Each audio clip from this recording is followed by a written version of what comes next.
وعن أنس رضي الله عنه قال: قال رسول الله صلى الله عليه وسلم لأبي بن كعب رضي الله عنه: إن الله عز وجل أمرني أن أقرأ عليك لم يكن الذين كفروا. فقال أبي بن كعب رضي الله عنه: وسماني؟ قال: نعم. فبكى أبي رضي الله عنه. متفق عليه.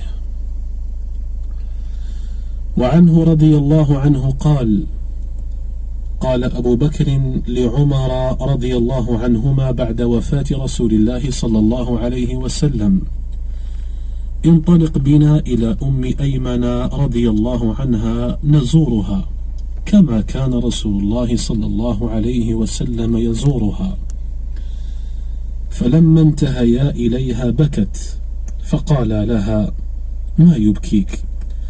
أما تعلمين أن ما عند الله تعالى خير لرسول الله صلى الله عليه وسلم؟ قالت: إني لا أبكي، إني لأعلم أن ما عند الله خير لرسول الله صلى الله عليه وسلم، ولكني أبكي أن الوحي قد انقطع من السماء.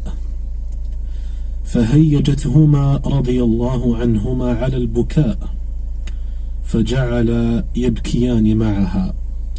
رواه مسلم.